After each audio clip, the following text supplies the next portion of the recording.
220ویں رات۔ شہرزاد نے کہا، ابو محمد نے بتایا کہ جب وہ بصرے پہنچے اور اس نے دیووں کو حاضر کر کے پیتل کے شہر کا تمام مال و دولت اور جواہرات لے لیے اور اس بندر والے دیو کو ایک پیتل کی بوتل میں قید کر دیا اور خوشی خوشی زندگی گزارنے لگا، تو اب ابو محمد کسلان نے امیر المومنین خلیفہ ہارون الرشید کو بتایا کہ اس وقت میرے پاس اس قدر قیمتی ذخیرے ہیں جن کا کوئی حد و حساب نہیں۔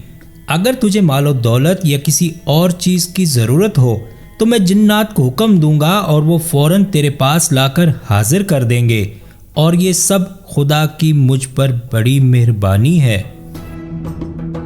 جب امیر المومنین ہارون الرشید نے ابو محمد کی کہانی سنی تو اس کو اس پر سخت اچنبھا ہوا اور اس نے اس کے ہدیے کے عوض اسے شاہانہ عطیات اور اس کے لائق انعامات دیے۔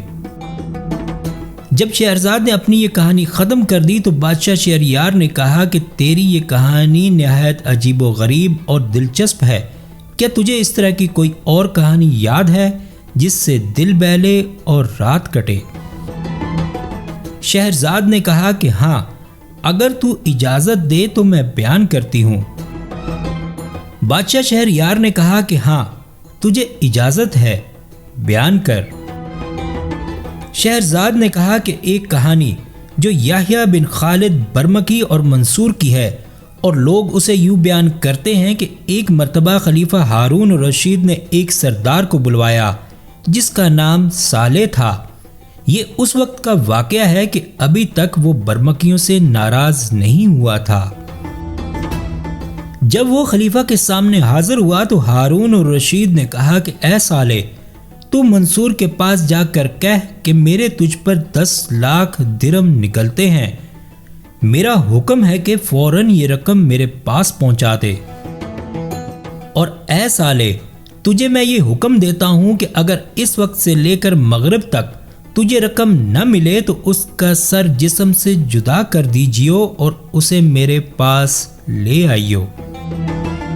اب صالح وہاں سے چل دیا اور منصور کے پاس جا کر امیر المومنین کا پیغام پہنچایا۔ منصور نے کہا کہ اب میری جان گئی، واللہ اگر میں اپنی ساری جاگیر اور دوسرا مال مہنگے سے مہنگا بھی بیچوں تو اس کی قیمت 1 لاکھ سے زیادہ نہ ہوگی، مگر اے صالح، باقی 9 لاکھ درم میں کہاں سے لاؤں گا؟ صالح نے کہا کہ جلدی سے جلدی کوئی تدبیر سوچ جس سے تیرا چھٹکارا ہو جائے، ورنہ تو مارا جائے گا، کیونکہ خلیفہ نے جو میعاد مقرر کی ہے اس سے 1 لمحہ بھی میں دیر نہیں کر سکتا، اور نہ امیر المومنین کے حکم کی نافرمانی کر سکتا ہوں، اس لیے وقت ختم ہونے سے پہلے اپنی جان چھڑانے کی کوئی تدبیر نکال۔ منصور بولا، اے صالح، میں تجھ سے درخواست کرتا ہوں کہ مجھے میرے گھر لے چل تاکہ میں اپنے بال بچوں اور خاندان والوں کو خدا حافظ کہہ لوں اور اپنے رشتہ داروں کو وصیت کر دوں۔ صالح کہتا ہے کہ میں اس کے ساتھ اس کے گھر گیا اور اس نے اپنے خاندان والوں کو خدا حافظ کہنا شروع کیا اور گھر میں رونا پیٹنا مچ گیا اور وہ لوگ خدا کی دہائی دینے لگے۔ صالح نے اس سے کہا کہ میرا خیال ہے کہ برمکیوں کے ہاتھ سے خدا تجھے خوشی دے سکتا ہے، تو میرے ساتھ یحییٰ بن خالد برمکی کے گھر چل۔ چنانچہ وہ یحییٰ کے پاس گیا اور اپنی حالت سنائی۔ جب یحییٰ نے اس کی بات سنی تو وہ بہت غمگین ہوا اور اس نے اپنا سر جھکا لیا۔ تھوڑی دیر کے بعد سر اٹھا کر اپنے خزانچی کو بلایا اور پوچھا کہ ہمارے خزانے میں کتنے درم ہیں؟ اس نے کہا کہ تقریباً 5000۔ یحییٰ نے حکم دیا کہ انہیں لے آ۔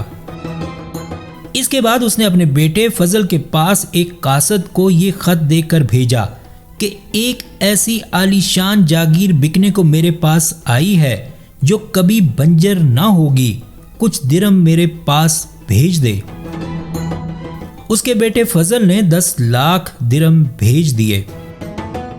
پھر اس نے اپنے دوسرے بیٹے جعفر کے پاس ایک اور شخص کو خط دے بھیجا جس کا مضمون یہ تھا کہ مجھے ایک ضروری کام پیش آ گیا ہے اور مجھے کچھ درموں کی ضرورت ہے۔ جعفر نے بھی فوراً 10 لاکھ درہم اس کے پاس بھیج دیے۔ اسی طرح یحییٰ برمکیوں کے پاس مختلف لوگوں کو بھیجتا رہا، یہاں تک کہ اس نے منصور کے لیے بہت دولت جمع کر لی، جبکہ صالح اور منصور کو اس کی بالکل خبر نہ تھی۔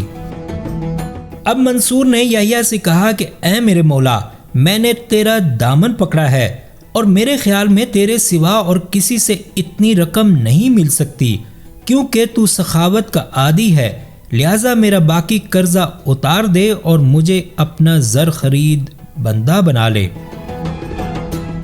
یحییٰ سر نیچا کر کے رونے لگا اور اپنے غلام سے بولا کہ امیر المومنین نے ہماری کنیز دنانیز کو ایک بار ایک بیش بہا ہیرا دیا تھا، اس کے پاس جا کر کہہ کہ وہ اس ہیرے کو میرے پاس بھیج دے، اور غلام جا کر اس ہیرے کو لے آیا۔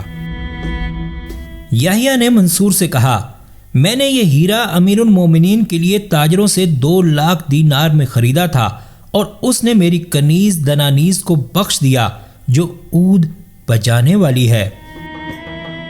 اگر وہ اس ہیرے کو تیرے پاس دیکھے گا اور اسے پہچان لے گا تو ہماری خاطر تیری جان بخشی کر دے گا، کیونکہ ہمارے ساتھ وہ احسان کرتا ہے، اور اے منصور، تیرے قرضے کے دام پورے ہو گئے ہیں۔ صالح کا بیان ہے کہ میں نقدی اور اس ہیرے کو لے کر منصور کے ساتھ خلیفہ ہارون الرشید کے پاس روانہ ہو گیا۔ ابھی ہم راستے ہی میں تھے کہ میں نے اسے یہ شعر پڑھتے سنا، میں محبت کی وجہ سے ان کے پاس نہیں گیا، بلکہ اس وجہ سے کہ مجھے ڈر تھا کہ کہیں مجھ پر تیر نہ پڑے۔ مجھے اس کی بد طبیعت، شرارت اور خباثت پر تعجب ہوا، اور میں نے پیچھے مڑ کر اس سے کہا کہ دنیا میں برمکیوں سے زیادہ شریف اور تجھ سے زیادہ ذلیل میں نے آج تک نہیں دیکھا۔ اب شہرزاد کو ثبوتی دکھائی دی اور اس نے یہ کہانی بند کر دی۔